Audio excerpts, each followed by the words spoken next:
Are we dreaming right now? I know what you're thinking, right? What an absolutely ridiculous question. How could we possibly be dreaming right now? You remember going to bed last night, or at least I hope you guys went to bed last night, and you remember waking up this morning, right? So how could you possibly be dreaming right now? Well, what if I told you that the idea that we're all dreaming right now may not be as far-fetched as it may seem? But before we get into what exactly, or whether or not we are dreaming or not right now, I'd like to talk about what exactly a dream is and isn't before we decide. So, the Merriam-Webster dictionary defines a dream as a state of mind that is not physically real. So when we dream of extraordinary things, right? And things that typically don't happen in real life. So you dream of things like being able to fly, and I hope you guys have had this dream too, where you've woken up naked at school before. Maybe that's just me. So these things may seem incredibly real at the moment, but when you wake up and you reflect on that, you realize that they don't really make sense, right? The things don't piece together. That's not how reality works. That's not how the real world works in our dreams. And that's the exact opposite of what a dream is. Reality. And this is a very important point that I want you guys to remember, because this is exactly what the talk is about. Reality is what we know is real, and what we know really exists, right? So, is it as easy to say, when we go to sleep at night, we go into our dreaming state of mind, and when we wake up, we're back in reality, we're in the real world? I don't really think it is that simple. So, is it that easy to detect whether we're in reality or not? Well, I'll give you guys an example. So, with this optical illusion on the screen, this is the stick in water optical illusion. Maybe you guys have seen it before. When you put a stick in water, it looks as if the stick is bending. And in this example, it almost looks like there's two sticks, right? But we know there's not two sticks, and we know the stick isn't actually bending. We're just perceiving reality that way. So, are we dreaming when we see this? Because we know this doesn't fit the description of reality, and maybe it is the perception. Okay, so maybe it does fit the definition of what a dream is, which is the state of mind that is not physically real. Because when we look at the stick in the water bend, it's not physically real, right? It's not actually bending in reality, right? So, does it fit the definition of being a dream? Well, that is a little bit of a stretch, right? What is actually happening is that our perception is not actually 100% accurate.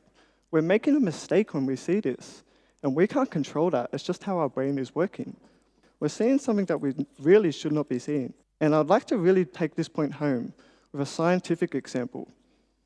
So researchers at the University of Queensland actually investigated this tiny little shrimp, the bottom of its food chain.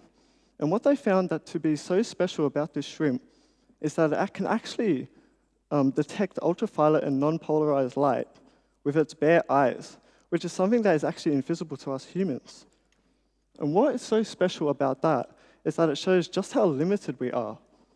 The fact that this can see something that we can't really puts us in our place. It shows us that things exist beyond our own perception, that we are just seeing a glimpse of that. And I know that's a really obvious point, but it's something that we always seem to forget. So just because we're incapable of detecting these ultraviolet lights, that doesn't mean they don't exist. We're the problem in the situation. We just can't detect them. So even though we can see them with technology, there would remain a multitude of things that we can't see because our technology hasn't advanced to that point yet. So I'd like to give you an example of this. Think about a few hundred years ago when the common belief at the time was that the Earth was flat. We may look back now and we may laugh. How ridiculous that they thought the Earth was flat, right? How could you be so stupid? But how could they have possibly known? They didn't have the technology at the time. They didn't have the technology to have serious scientific investigation. So what did they do?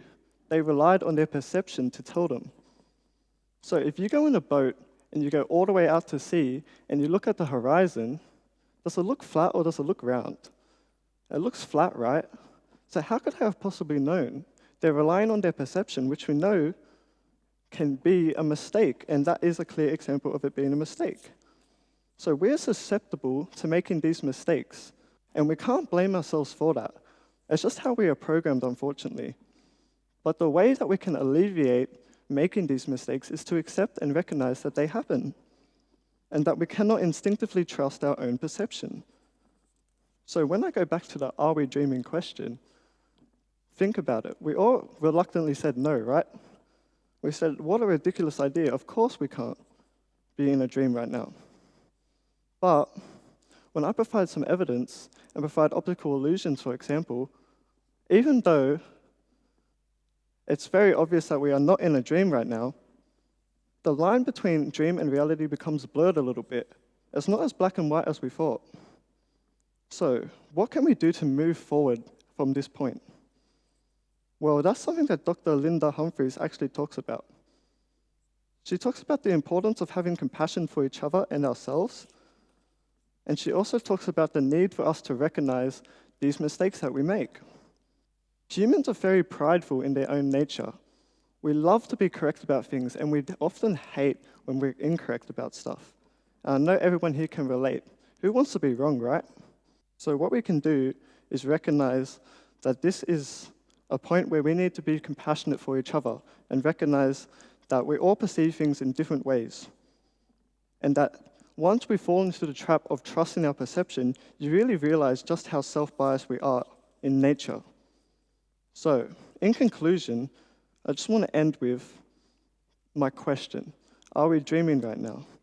So, if anyone ever comes up to you with a question similar to that, where you think, absolutely no, of course we're not, I'd just like you to think, am I saying no because I have evidence for this? Or am I just blindly trusting my perception to give me the answer to that? Thank you.